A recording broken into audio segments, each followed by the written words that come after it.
வாழ்க வையகம், வாழ்க வையகம், வாழ்க வளமுடன். குரு வாழ்க, குருவே துணை. ஆசான் அவர்கள் சுக்கமமாக எண்ணிலிருந்து இன்றைய சிந்தனை தருவராக.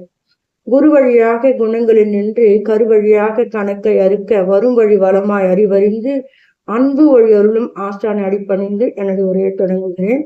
ஆசான் அவர்கள் வாழ்க்கை மலர்கள்ல நாளொரு நற்சிந்தனையாக இன்று அக்டோபர் 17. இன்றைய தலைப்பு குண்டலினி யோகம். மனதை உயிர் மேல் வைத்து தவம் ஏற்றுவதுதான் குண்டலினி யோகம். குண்டலினி யோகத்துல 9 விதமான தவங்கள் இருக்குது. 4 பொதுவானவை, மீதி 5 சிறப்பு தவங்கள்.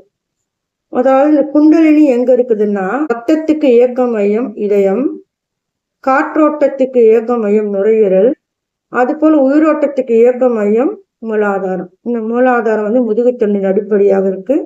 அங்கதான் நம்ம உயிர் சக்தி, குண்டலினி சக்தி உறக்க நிலையில பாம்பு வடிவத்தில் இருக்கு. இதை தகுந்த ஆசான் மூலம் தட்டி எழுப்பி முதுகுத்தண்டின் வழியாக பூர்வ மத்தியில் வைப்பதுதான் ஆக்கினை தீட்சை முதலாவது. இது குண்டல் யோகத்தின் முதற்படின்னு. இந்த தவங்கள் செய்யும் போது நமது 5 புலன்கள் அடக்கம் பெறுது, 6 குணங்கள் சீரடைகிறது, பழக்க வழியிலிருந்து மாறி விளக்க வழிக்கு வருகின்றோம். இததான் ஒரு சித்தர் சொல்றாரு, நாட்டம் இருண்டும் நடுவீட்டில் வைத்திட்டால் வாட்டம் இல்லை மனசு அழிவில்லை, ஓட்டமும் இல்லை உணர்வும் இல்லை, சேட்டமும் இல்லை அவன்தான் சிவம் சொல்றாரு. நம்ம மகரிஷி உந்த குண்டலினி பூர்வ மையத்தூறி வரும் பேரறிவின் ஆற்றல் பெற்று சொந்த தனி முயற்சியால் வாழ்வாராய்ந்து சொல் நினைவு செயல் 3ஐ ஒழுங்கு செய்வோம் அப்படின்றாரு. இப்ப இந்த ஆக்கினை தீட்சைக்கு அடுத்து சாந்தி தீட்சை, இது 2வது. இது இறங்கப்படி தவம் சொல்லுவாங்க. தவக்கணலை சாந்தப்படுத்தி நமது உடல் நோய் எதிர்ப்பு சக்தி பெருகுது. தவ சக்தியை உடல் சக்தியாகவும் மனோசக்தியாக மாற்றி மாற்றி பயன்பெறலாம் சொல்லுவாங்க. இது தவத்தை ஒரு பிரேக் மாதிரி சொல்லுவோம். வண்டி ஓட்ட கத்துக்கும் போது எப்படி பிரேக்கை பத்தி தெரிஞ்சிருவோம், தவக்கணலை இறக்கத்துக்கு இந்த சாந்தி தவம் சிறந்தது. 3வதாக துரிய தவம். இது உயிரின் இருக்கை, ராஜயோகம், நிலைப்பேற்று தவம் அப்படின்னு சொல்லுவாங்க. இது உச்சந்தொழில நினைவு வைத்து தவம் ஏற்றோம். உயிராகவே நிலை பெறுகிறது. அப்போ நம்ம அந்த வாழ்த்துறதும் நம்மளுடைய பிரார்த்தனைகளும் சங்கல்பங்களும் பலிக்குது இந்த துரிய தவத்தினால. இது நம்ம செய்ய செய்ய நம்மளுக்குள்ளாக ஆற்றல் பெருகுது, நல்ல கிடைக்குது. அதுக்கடுத்து 4வதாக துரியாதீனம். மனம் சுத்தலிலிருந்து உயிர் துரியாதீனத்தில் தன் மூலத்தை அறிகிறது, ஆதிக்கு சமமான நிலை அடைகிறது. இதுதான் சமாதி நிலைன்னு சொல்லுவாங்க. இது குண்டல் யோகத்தின் உச்சக்கட்ட பயிற்சின்னு சொல்லுவாங்க. நிறைப்பேற்று தவம்னு சொல்லுவாங்க. இறைநிலையோட தொடர்பு ஏற்படுறது, குருவின் தொடர்பு ஏற்படுறது, நம்முடைய பிறவி தொடர் அறுபடுகிறது. இந்த தவங்கள் செய்யும் போது நம்முடைய மலங்கள் கழிகிறது. 3 வினைகளும் கர்ம வினைகளும் நம்ம விட்டு விலகுது. அப்புறம் அன்பும் கருணையும் பெருகுது, இறைநிலையோட தொடர்பு கிடைக்கிறது. இந்த மாதிரி துரியாதீத தவம் சொல்லுவாங்க. அது 4 பொதுவான தவம். இப்ப 5 சிறப்பான தவங்களை பத்தி பார்ப்போம்.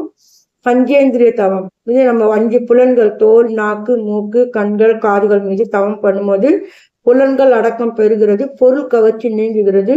அதனால மனசு அமைதியும் தெளிவாகவும் இருக்கு. அதுக்கடுத்து பஞ்சபூத நவகிரக தவம். பஞ்சபூதங்கள் போது நம்ம தவம் பண்ணும்போது அதுங்களோட உயிர் கலப்பு பெற்று அதுங்களோட காப்பு பெறுகிறோம், நமக்கு நன்மையை நடைபெறுவது. அதே மாதிரி நவக்கோள்கள் மீது தவம் பண்ணும்போது அவற்றிலிருந்து கிடைக்கின்ற ஆற்றல் நம்ம உடலுக்கு நல்ல நன்மையை சக்தியை கொடுக்குது, நம்மளுக்கு நல்ல காப்பு கிடைக்குது. அதுல இருந்து வரக்கூடிய தீமைகளை நம்ம விலக்கி கொள்கிறோம்.